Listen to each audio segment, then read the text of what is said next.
Brothers and sisters, we're just giving you some of this history. Again, I'm getting out of here, but I'm moving on.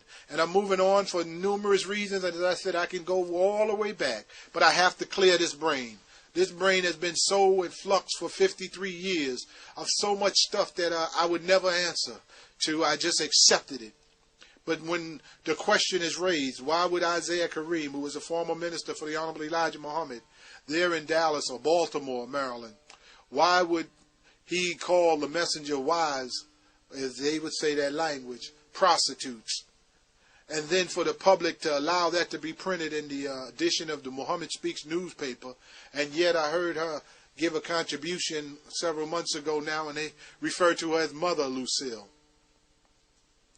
We looked at the petitions that she put, how she wanted to just have someone to care for her child, and they list the children's name. Again, brothers and sisters, I'm only going into this. They say don't air your dirty laundry. But we will never go forward, or you will never go forward in the Nation of Islam if it's structured on lies, deception. If we're going to follow the restrictive law, and it said to speak the truth regardless of circumstances. If we're going to speak the truth, or as the Honorable Elijah Muhammad said, defend truth at any cost. If we're going to follow those words, then we have to tell the truth. As long as we can hide and give a somewhat wicked, I would say, interpretation on truth or deception on truth, we'll never be rooted in truth. We as Muslims, I'll just say it like it and be blunt and honest with you. I don't want to be a part of anything that is not founded on truth. I just have to be honest with you. And so if you're saying, Brother Lance, you don't believe the Nation of Islam is founded on truth, I'm saying that it says that not a fool would err. It was a plain warner. I agree that God used the Honorable Elijah Muhammad to get a message to us. In that sense, he did deliver a message which makes him the messenger. I have no problem with that, brothers and sisters. But when he said, then you can say whatever you want to about me. The physical body of the Honorable Elijah Muhammad, that's wrong, brother. That is wrong, that is wrong, that is wrong.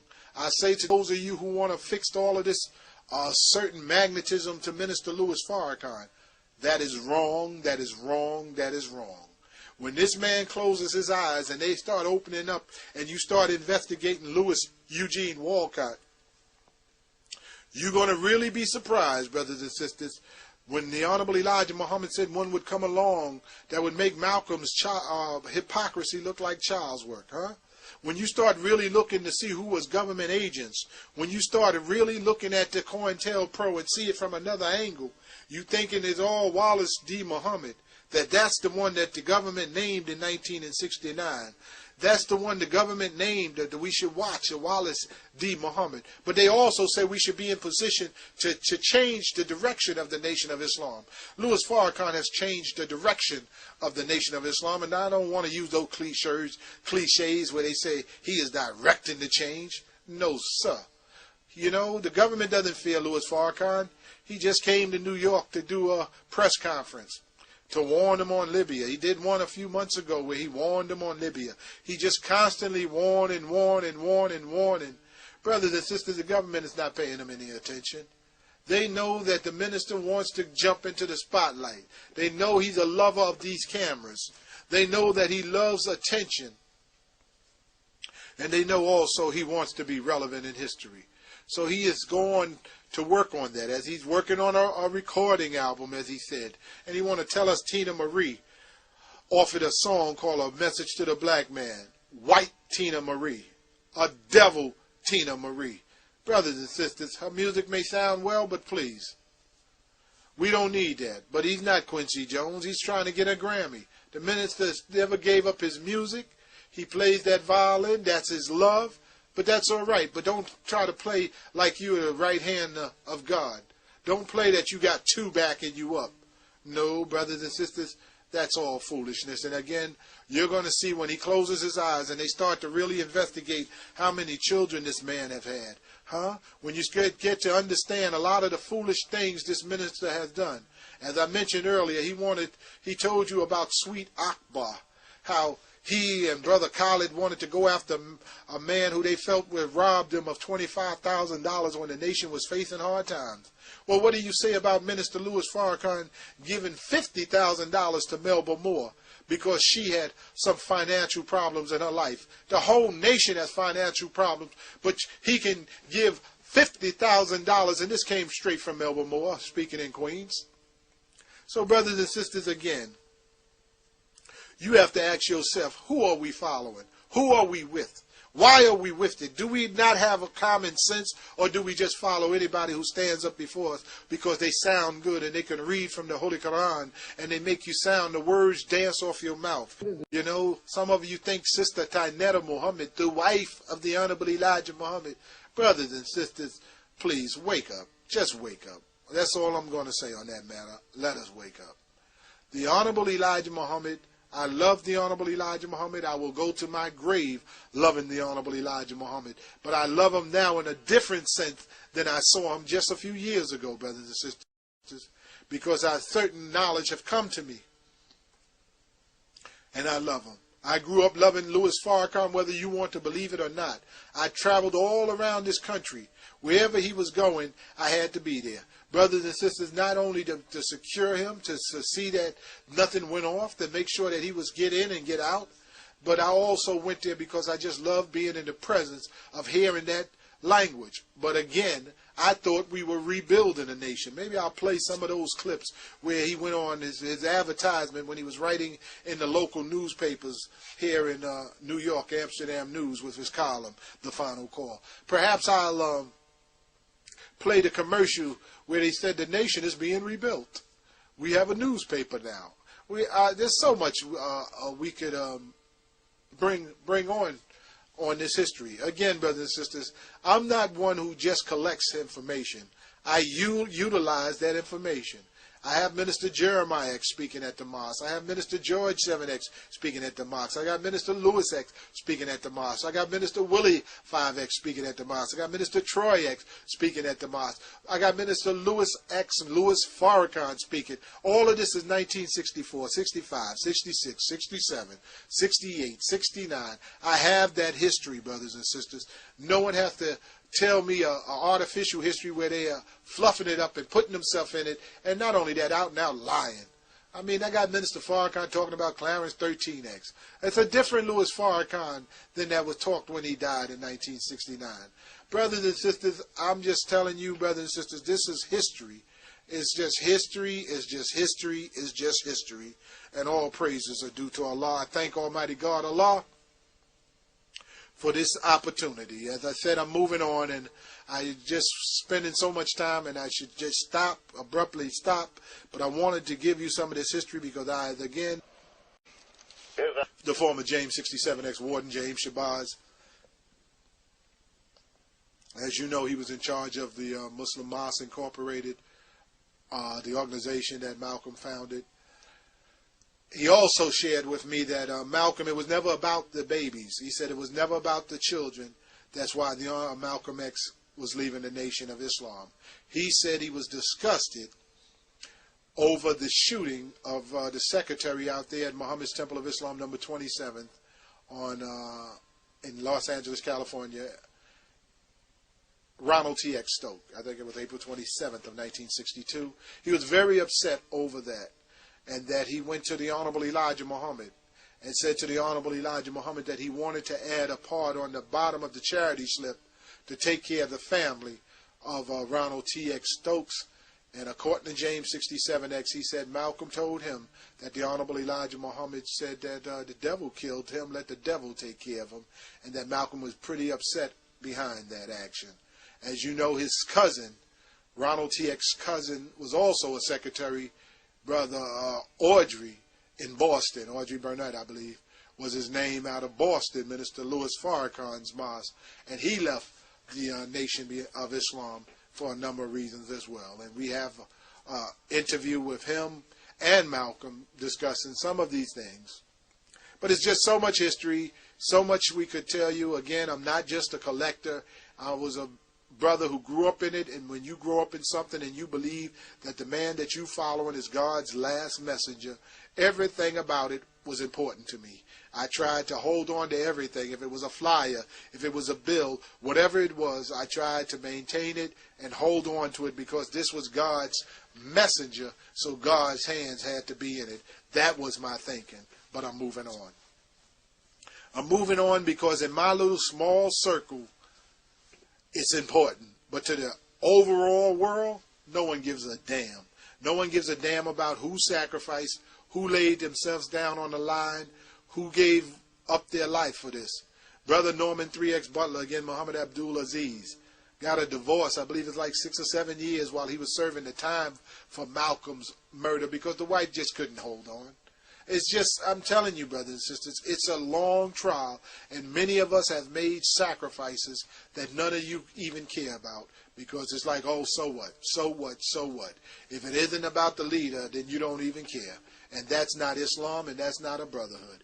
I'd rather, they say, how can you love God whom you've never seen and yet not have that same sort of love or hate for your brother whom you see every day? That's, brothers and sisters, we have to rethink these teachings. I was going to go off into Scientology. I was going to go off into a whole lot of things. But I have to move on. And again, brothers and sisters, I know that this broadcast have angered many. And there may be a falling out and a repercussions and may even physical harm come to me. But I say this to you, I'm not doing this to be no martyr. I'm not doing this to bring any attention. I said to you from the beginning that this was therapy for me. And I hope you respect that as I move on. My father gave up a career as a gospel singer, performed at the Apollo Theater and around the world. He came in and sacrificed and came to the Nation of Islam. And because he did, here I am today. I thank Almighty God Allah for my father. I thank Almighty God Allah for my grandmother. I thank Almighty God Allah for my uncles, my aunts, my cousins, all of them who we represented Islam to you. It's time to move on. I thank Almighty God Allah. I thank Allah that I have the sense now to lay everything on the table now and look at it for what it is and now sort it out and now try to come into some understanding. It's going to take years to detox myself from some of this madness, but I'm going to move on. So much was planted in my head, brothers and sisters, and I hope I'm conveying this to you because as I am speaking off the top of my head, but I know what I'm saying, brothers and sisters. You have no idea. I was told the Reverend Martin Luther King Jr. that when he met the Honorable Elijah Muhammad, he went to the mountaintop. It said that when he said why he opposed the war in Vietnam was because he met with the Honorable Elijah Muhammad. Some say he said that he agreed with the Honorable Elijah Muhammad that there were many different snakes, both of them coming from Georgia, and that yes, he agreed that the white man was a devil. This is what I was told. I was told that J. Edgar Hoover and others wanted to prevent the rise of a black messiah, one who would electrify and unify. I was told that because of that meeting, that Martin Luther King met with the Honorable Elijah Muhammad, they went to move on him. And so I would go repeat these stories that I heard you ministers tell us. But brothers and sisters, for $700, though I didn't pay the fee, I read the transcripts of Dr. Martin Luther King and what he said when he met with the Honorable Elijah Muhammad in February of 1966. He did not say,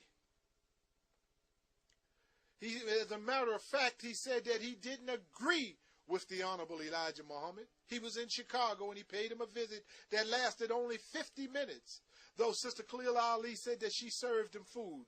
Minister Woodrow told me he captured it on still films, on still cameras. And others said that they were there when Dr. Martin Luther King came to the home of the Honorable Elijah Muhammad. But he said he didn't agree with the Honorable Elijah Muhammad, and it's recorded. But these were some of the stories that was told about the Honorable Elijah Muhammad. You got Wallace D. Muhammad said when he met the father-in-law of the Honorable Elijah Muhammad, Sister Clara Muhammad's father, he said that about the Honorable Elijah Muhammad when he married his daughter, he said, I never thought he would mount to anything. He said that boy never had anything. And he said, but he's a big shot today. Maybe I'll play that clip. There's so much history that you have no idea. And some of the things for years I wouldn't put them out because we wanted to what? Give our brother the benefit of the doubt.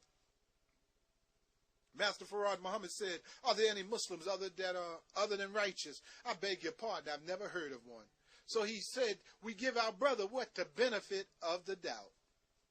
And so that's what I did with Muslims. I gave them the benefit of the doubt.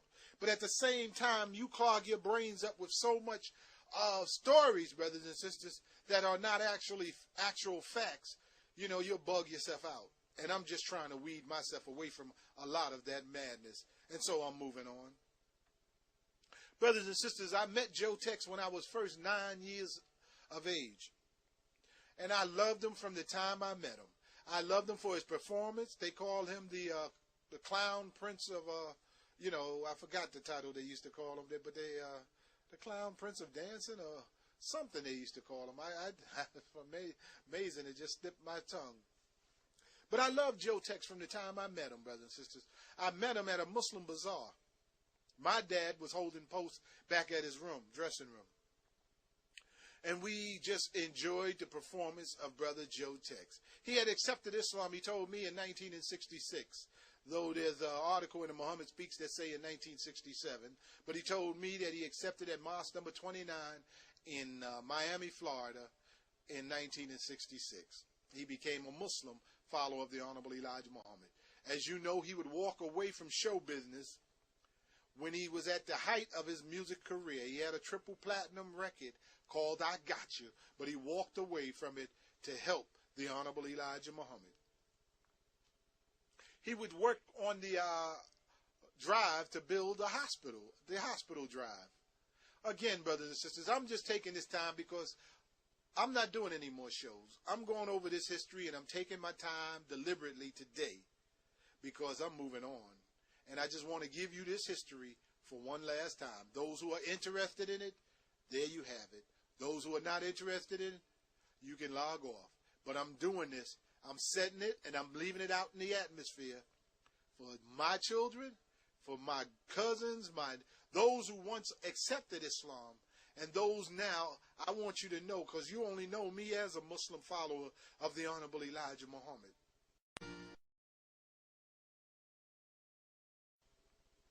But perhaps I can leave this as some sort of legacy, as some sort of definitive understanding of why or what Islam has done for me and why I love the Honorable Elijah Muhammad, but why I'm also moving on. So Joe Tex, I would see Joe Tex, I saw him teach Islam as a minister of the Honorable Elijah Muhammad. I'm just telling you what they said to me, but he would pass away. And at his funeral, the Imam did this service. He had a Muslim burial in Navasota, Texas. And I'm just grateful and thankful that I got to meet Joe Tex. And I said the final call did not do a story when he passed. And after all that hard work that Joe Tex did and how he would do concerts and help pay all of the expenses to help raise a nation. See, I'm a very loyal brother, and I respect and will always respect the memory that I had for Joe Tex.